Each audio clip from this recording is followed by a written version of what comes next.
Lead లో ఉన్నారు. ఇక రెండవ స్థానంలో కాంగ్రెస్ నుంచి ఆల్ ఫోర్స్ నరేందర్ రెడ్డి ఉన్నారు. ఇక మూడో స్థానంలో బీఎస్పీ నుంచి ప్రసన్న హరికృష్ణ కొనసాగుతున్నారు. రైట్ భరత్, ఇక్కడ మాత్రం బీజేపీ హవా కొనసాగుతోంది. రిజల్ట్స్ చూసినట్లయితే కరీంనగర్ సంబంధించి రెండు ఫలితాల్లో కూడా నార్త్ తెలంగాణ, కరీంనగర్, ఆదిలాబాద్, నిజామాబాద్, మెదక్, ఉత్తర తెలంగాణలో బీజేపీ హవా ఉన్నట్టు మనకు స్పష్టంగా అర్థమవుతుంది. మనం పార్లమెంట్ ఎన్నికల్లో కూడా ఈ టెండెన్సీ చూసాం. ఇక్కడ సిటీలో, హైదరాబాద్ సిటీలో సికింద్రాబాద్, మల్కాజ్గిరి గెలుచుకున్నారు. సిటీలో ఎప్పుడు BJP strong. North Telangana BJP traditionally strong. ఎప్పుడు కూడా కరీంనగర్, నిజామాబాద్, మెదక్, ఆదిలాబాద్ ఇవన్నీ సీట్లో బీజేపీ ఎప్పుడు కూడా ఉంటుంది. సో ఇప్పుడు కూడా మనకు అదే పరిస్థితి కనిపిస్తోంది. గ్రాడ్యుయేట్ కి సంబంధించి నాకున్న సమాచారం మేరకు, కౌంటింగ్ కేంద్రం లోపల వెళ్లిన క్యాండిడేట్స్ చెప్పిన సమాచారం మేరకు మొట్టమొదలు ఫస్ట్ చెల్ల నోట్లన్నీ కూడా ఐడెంటిఫై చేస్తున్నారు. ఈ చెల్ల నోట్లు ఐడెంటిఫై చేసేటప్పుడు ఎవరికి ఎక్కువ బ్యాలెట్లు పడ్డాయో మనకు తెలుస్తుంది. Number 1 priority. సో ఆ నెంబర్ 1 ప్రియారిటీ ఓట్లు ఇంకా పూర్తి స్థాయిలో కౌంటింగ్ స్టార్ట్ కాలేదు. కేవలం చెల్ల నోట్లను ఐడెంటిఫై చేస్తారు. 2,50,000 పైచిలకు ఓట్లు పోల్ అయ్యాయి. దీనిలో చెల్ల నోట్లు ఎన్ని ఉన్నాయో ఐడెంటిఫై చేస్తారు. సో చెల్ల నోట్లు 30 నుంచి 50,000 వరకు చెల్ల నోట్లు ఉన్నాయట. అయితే ఫస్ట్ ప్రియారిటీ ఓట్లు ఎక్కువ బీజేపీకి పడ్డాయని తెలుస్తోంది. సో సర్ప్రైజ్ అంటే అక్కడ బీజేపీ కరీంనగర్, ఆదిలాబాద్, నిజామాబాద్, మెదక్ సంబంధించి 2 సీట్లు గ్రాడ్యుయేట్ గానీ టీచర్స్ గానీ 2 కూడా బీజేపీకి వచ్చే అవకాశాలు మనకు కనిపిస్తున్నాయి. మల్క కుమరయ్య విజయం సాధించారు. 10,070 ఓట్లు ఆల్రెడీ వచ్చేసాయి. వంగా మహేందర్ రెడ్డి పీఆర్టీ అభ్యర్థికి 5,635 వచ్చాయి. 12,000 ఓట్లు దాటితే గెలుపు ప్రకటిస్తారు. ఇంకా 6,000 ఓట్ల ప్రాధాన్యతల ఓట్లు లెక్కించాలి. 6,000 ఓట్లు, ఒక 1,000 ఓట్లు వస్తే చాలు Malka Kumarayya winner. So Malka Kumarayya 50% first priority ఓట్లోనే గెలుస్తున్నారు. ఇంకా ఆలస్యం చేయాల్సిన అవసరం లేదు. అయితే గ్రాడ్యుయేట్ ఎన్నికల్లో అంత ఈజీగా కనిపించట్లేదు. ఫస్ట్ ప్రయారిటీలో గెలిచే పరిస్థితి కనిపించట్లేదు. కానీ బీజేపీ లీడ్ లో ఉంది. ముందుగా ఆదిలాబాద్, నిజామాబాద్ జిల్లాలకు సంబంధించి లెక్కించారు చెల్ల నోట్లు. ఆ తర్వాత కరీంనగర్, మెదక్ నడుస్తోంది. అయితే మనకు అక్కడ కౌంటింగ్ సెంటర్ లో ఉన్న వాళ్ళు అందించిన సమాచారం మేరకు అక్కడ కూడా బీజేపీ ఆధిక్యంలో ఉంది. ఆదిలాబాద్ లో బీజేపీకి చాలా మంచి ఆధిక్యం వచ్చింది ఉమ్మడి ఆదిలాబాద్ జిల్లాలో. ఎందుకంటే ఉమ్మడి ఆదిలాబాద్ జిల్లాలో అక్కడ Adilabad MP Godam Nagesh BJP, Nirmal MLA Maheshwar Reddy BJP leader BJP ఉన్నారు. సిర్పూర్, కాగజ్ నగర్ హరీష్ పాల్వాయి బీజేపీ, తర్వాత Adilabad MLA Payal Shankar BJP, Mudhol Narayanrao Patel BJP, Khanapur ఇవన్నీ కూడా బీజేపీ బెల్టులు. సో అక్కడ క్లియర్ గా కనిపిస్తోంది హిందుత్వం, నరేంద్ర మోడీ, భారతీయ జనతా పార్టీ. ఒక విధంగా భారతీయ జనతా పార్టీ వేవ్ ఉత్తర తెలంగాణను ఇవాళ స్వీప్ చేస్తుంది అనుకోవచ్చు. సో అంజిరెడ్డి ఆదిలాబాద్ లో జరిగిన కౌంటింగ్ లో ముందంజలో ఉన్నారు. సెకండ్ పొజిషన్ లో కాంగ్రెస్ అభ్యర్థి నరేందర్ రెడ్డి ఉన్నారు. నరేందర్ రెడ్డికి అక్కడ చాలా విద్యా సంస్థలు ఉన్నాయి. మంచిర్యాలలో ఉన్నాయి, ఆదిలాబాద్ లో ఉన్నాయి, బైన్సాలో ఉన్నాయి. సో అయినప్పటికీ ఆయన సెకండ్ పొజిషన్ లో ఉన్నారు. ప్రసన్న హరికృష్ణ థర్డ్ పొజిషన్ లో ఉన్నారు. ఫోర్త్ పొజిషన్ లో TRSMA, Telangana recognised school management association అధ్యక్షుడు యాదగిరి శేఖర్ రావు, ఆయన ఫోర్త్ పొజిషన్ లో ఉన్నారు మనకు అందిన సమాచారం మేరకు. నిజామాబాద్ లో కూడా అదే ట్రెండ్ ఉందట. బీజేపీ ఫస్ట్ పొజిషన్ లో ఉందట, సెకండ్ పొజిషన్ కాంగ్రెస్ పార్టీ ఉందట. కానీ కాంగ్రెస్ పార్టీకి చాలా మంది ఎమ్మెల్యేలు ఉన్నారు ఇక్కడ మనం చూస్తే కనుక. అంటే సరే నల్గొండ, ఖమ్మం ఇట్లా గెలిచినంత అవుట్ రైట్ గెలవలేదు. అక్కడ బీజేపీ, బీఆర్ఎస్ కూడా ఉన్నాయి. ఇప్పుడు కరీంనగర్ లో 13 సీట్లు ఉన్నాయి. 8 సీట్లు కాంగ్రెస్, 5 సీట్లు బీఆర్ఎస్ గెలిచింది. సో అంత వన్ సైడ్ గా కాంగ్రెస్ అక్కడ లేదు ఉత్తర తెలంగాణలో. దక్షిణ తెలంగాణలో ముఖ్యంగా మహబూబ్నగర్ లో 14-12 వచ్చాయి, ఖమ్మంలో 10-9 వచ్చాయి, వరంగల్లో మీకు వరంగల్ కూడా ఉత్తర తెలంగాణ కిందకి వస్తుంది. బట్ ఎమ్మెల్సీ ఎన్నికలు వేరు. 14లో 12 వచ్చాయి కాంగ్రెస్ కి, నల్గొండలో 12-11 వచ్చాయి.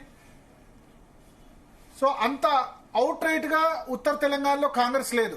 ఆదిలాబాద్ లో 10-4, నిజామాబాద్ లో 10-4, కరీంనగర్ లో 13-8, మెదక్ లో బీఆర్ఎస్ కి లీడ్. ఇన్ఫాక్ట్ 10లో 6 బీఆర్ఎస్ గెలిస్తే 4 మాత్రమే కాంగ్రెస్ గెలిచిన పరిస్థితి. సో కాంగ్రెస్ కు మొదటి నుంచి ఉత్తర తెలంగాణ ఈసారి కొంచెం మొన్న అసెంబ్లీ ఎన్నికల్లో కూడా వీక్నెస్. ఇప్పుడు బీజేపీ చాలా అడ్వాంటేజ్ మనకు కనబడుతోంది. సో చాలా ఓట్లు చెల్లని ఓట్లుగా చెప్తున్నారు. 1,00,000 ఓట్లను చెల్లిన ఓట్లు చెల్లని ఓట్లుగా డివైడ్ చేశారట. 10,000 వరకు చెల్లిన ఓట్లు ఉన్నాయట. ఇంకా 1,50,000 ఓట్ల విభజన జరుగుతుంది. అయితే బీజేపీ లీడింగ్ లో ఉంది. ఉత్తర తెలంగాణలో 2 చోట్ల కూడా ఇక్కడ అభ్యర్థి ఎవరైతే ఉన్నారో మల్క కొమరయ్య ఆల్రెడీ గెలిచేశారు. ఇక కరీంనగర్, ఆదిలాబాద్, మెదక్, నిజామాబాద్ సంబంధించి కౌంటింగ్ లో బీజేపీ అభ్యర్థి అంజిరెడ్డి స్లైట్ లీడింగ్ లో ఉన్నారు. సెకండ్ పొజిషన్ లో కాంగ్రెస్ అభ్యర్థి ఆల్ఫోర్స్ నరేందర్ రెడ్డి ఉన్నారు. థర్డ్ పొజిషన్ లో ప్రసన్న హరికృష్ణ బీసీ వాదం పనిచేసింది. బీఎస్పీ అభ్యర్థిగా నిలబడ్డ ప్రసన్న హరికృష్ణ గెలుస్తారని అంతా భావించారు. కానీ ఆయన థర్డ్ పొజిషన్ లో ఉన్నారు ఫస్ట్ ప్రయారిటీ ఓట్లలో. ఇక 4వ పొజిషన్ లో ట్రస్మా అధ్యక్షుడు శేఖర్ రావు ఉన్నారు. సో అంటే ఇంకా అయిపోయినట్టు కాదు, 50% రావాలి. 50% రావాలి కాబట్టి సెకండ్ ప్రయారిటీ ఓట్లకు వెళ్తుంది. సో ఇంకా చాలా అంటే నాకు తెలిసి రేపు కూడా విన్నర్ డిక్లేర్ కాకపోవచ్చు స్పందన, ఎల్లుండి దాకా కూడా పోవచ్చు. ఎందుకంటే ఇప్పుడు ఇంకా చెల్లిన ఓట్లే డివిజన్ కాలేదు. 1,25,000 చెల్లిన ఓట్లు చెల్లని ఓట్లు లెక్కించారు. దాని నుంచి చెల్లని ఓట్లు తీసేస్తున్నారు. తీసేసిన తర్వాత ఇప్పుడు మొత్తం ఇది లెక్కించుకు రాత్రి 12-1 గంట వరకు పట్టొచ్చు. 3 షిఫ్టుల్లో సిబ్బందిని యూజ్ చేస్తున్నారు. అంటే ఎవ్రీ 8 అవర్స్ ఒకళ్ళు కౌంటింగ్ చేస్తారు, వెళ్ళిపోతారు. చెల్లని ఓట్లు ఇప్పటి వరకు 30,000 వచ్చాయి, ఇంకా 50,000 వరకు కూడా వెళ్ళొచ్చు అని చెప్తున్నారు. టోటల్ చెల్లని ఓట్ల సంఖ్య 50,000 వరకు వెళ్ళొచ్చు అని చెప్తున్నారు. సో ఓవరాల్ గా మనకు చూస్తే అక్కడ భారతీయ జనతా పార్టీ ఆధిక్యత కనబరుస్తుంది. అయితే ఇప్పుడు ఆదిలాబాద్, నిజామాబాద్ సంబంధించిన ట్రెండ్స్ తెలిసాయి. కరీంనగర్, అదేవిధంగా మెదక్, ఈ 2 జిల్లాలకు సంబంధించిన ట్రెండ్స్ తెలియాల్సి ఉంది. అది ఇప్పుడు చెల్లని ఓట్లు తెలుస్తున్నారు. కరీంనగర్ ఆల్ఫోర్స్ నరేందర్ రెడ్డి సొంత జిల్లా, ఉమ్మడి జిల్లా. ఆయన దాని మీద కరీంనగర్ జిల్లా మీద చాలా ఆశలు పెట్టుకున్నారు. అదే సమయంలో బండి సంజయ్ కూడా చాలా గట్టిగా ఉండి కరీంనగర్ లో నుండి పెద్ద ఎత్తున క్యాంపెయిన్ చేశారు. మల్క కొమరయ్య ఒక విధంగా విజయం సాధించారంటే దానిలో బండి సంజయ్ కి సంబంధించిన పోరాటం ఖచ్చితంగా ఉంది.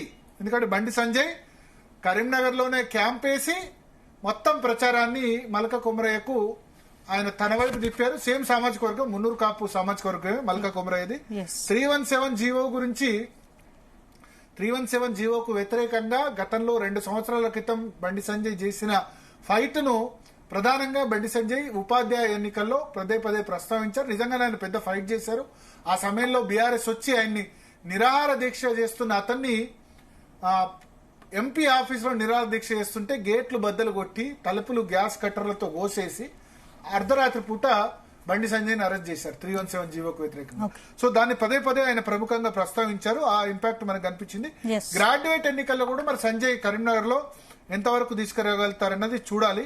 సో మొత్తానికి భారతీయ జనతా పార్టీ ఒకవేళ ఉత్తర తెలంగాణలో అయితే ఖచ్చితంగా మనకు చాలా ఇంట్రెస్టింగ్ అప్డేట్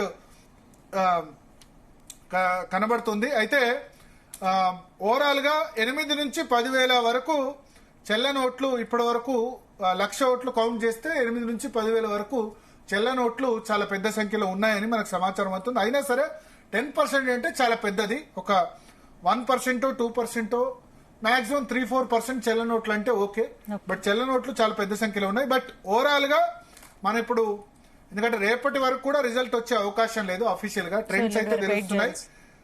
ఒకటి ఉత్తర తెలంగాణకు సంబంధించి 2 కూడా బీజేపీ క్లియర్ హవా కనిపిస్తుంది. మల్క కొమరయ్య గెలిచారు. ఇక్కడ ఆధిక్యత కనిపిస్తున్నారు. కాంగ్రెస్ అభ్యర్థి ఆల్ఫోర్స్ నరేందర్ రెడ్డి సెకండ్ ప్లేస్.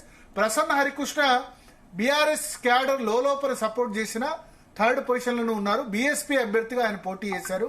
చూడాలి. అంటే బీసీ వాదం అయితే ఇప్పటి వరకు జరిగిన దాని ప్రకారం ఒక దానిలో బీసీ అభ్యర్థి గెలిచారు మల్క కొమరయ్య.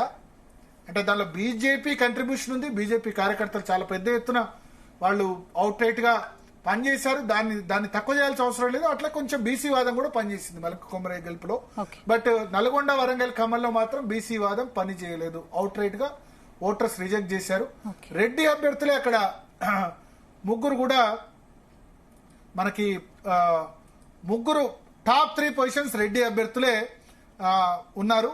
అంటే ఒక విధంగా అక్కడ తీన్మార్మలైన వాట వినలేదని మనం భావించాల్సి ఉంటుంది. ఎందుకంటే అక్కడ ఫస్ట్ పొజిషన్ లో Pingil Sripal Reddy, second Alugubelli Narsireddy, third Galireddy Harshavardhan Reddy. 4th position లో పూల రవీందర్ ఉన్నారు. 5th పొజిషన్ లో మళ్ళీ రెడ్డి సరోత్తం రెడ్డి. సో ఇది ఓవరాల్ రీడింగ్. ఓవరాల్ గా బీజేపీ అయితే ఇవాళ ఈ 2 సీట్లు కనుక గెలిస్తే గనక ఉత్తర తెలంగాణలో తిరుగులేని శక్తిగా బీజేపీ అవుతుంది. ఇది రాష్ట్ర రాజకీయాలను ఏ విధంగా ప్రభావితం చేస్తుందంటే బీఆర్ఎస్ కూడా భయంలో పడే విధంగా, అంటే కాంగ్రెస్ ఇప్పుడు ఫెయిల్ అయితే గనక మేమే పర్ఫామ్ చేస్తాం, మేమే ఆల్టర్నేటివ్ అంటారు. బట్ బీజేపీ ఇటు టీచర్ ఎమ్మెల్సీ ఇటు గ్రాడ్యుయేట్ 2 కూడా గెలిస్తే గనక డెఫినెట్ గా బీజేపీ చాలా సాలిడ్ పొజిషన్ లో ఉంటుంది. చూడాలి, ఒకవేళ నరేందర్ రెడ్డి గెలిచాడు అనుకోండి కాంగ్రెస్ పార్టీకి సంబంధించి, రేవంత్ రెడ్డి మీద ఏదైతే వ్యతిరేక ప్రచారం జరుగుతుందో అదంతా కూడా ఆయన దాన్ని గట్టిగా తిప్పికొట్టగలిగారని ఆయన ప్రచారం చేసుకోవడానికి వీలుంటుంది. ప్రభుత్వం మీద ఎటువంటి వ్యతిరేకత లేదు, ఉద్యోగులు హ్యాపీగా ఉన్నారు, నిరుద్యోగులు హ్యాపీగా ఉన్నారు, జాబ్ క్యాలెండర్ అనౌన్స్ చేస్తున్నాం, డిఎస్సీ వేసాం, ఇవన్నీ చెప్పుకోవడానికి అవకాశం ఉంటుంది. పోటీ బీజేపీ కాంగ్రెస్ మధ్య కాబట్టి వీళ్ళిద్దరు కాకుండా ప్రసన్న హరికృష్ణ గెలిస్తే TRS will be happy. BJP గెలిస్తే అంజిరెడ్డి 2nd పొజిషన్ లో ఉన్నా BJP will be happy. Anji Reddy గెలిస్తే BJP will be more happy.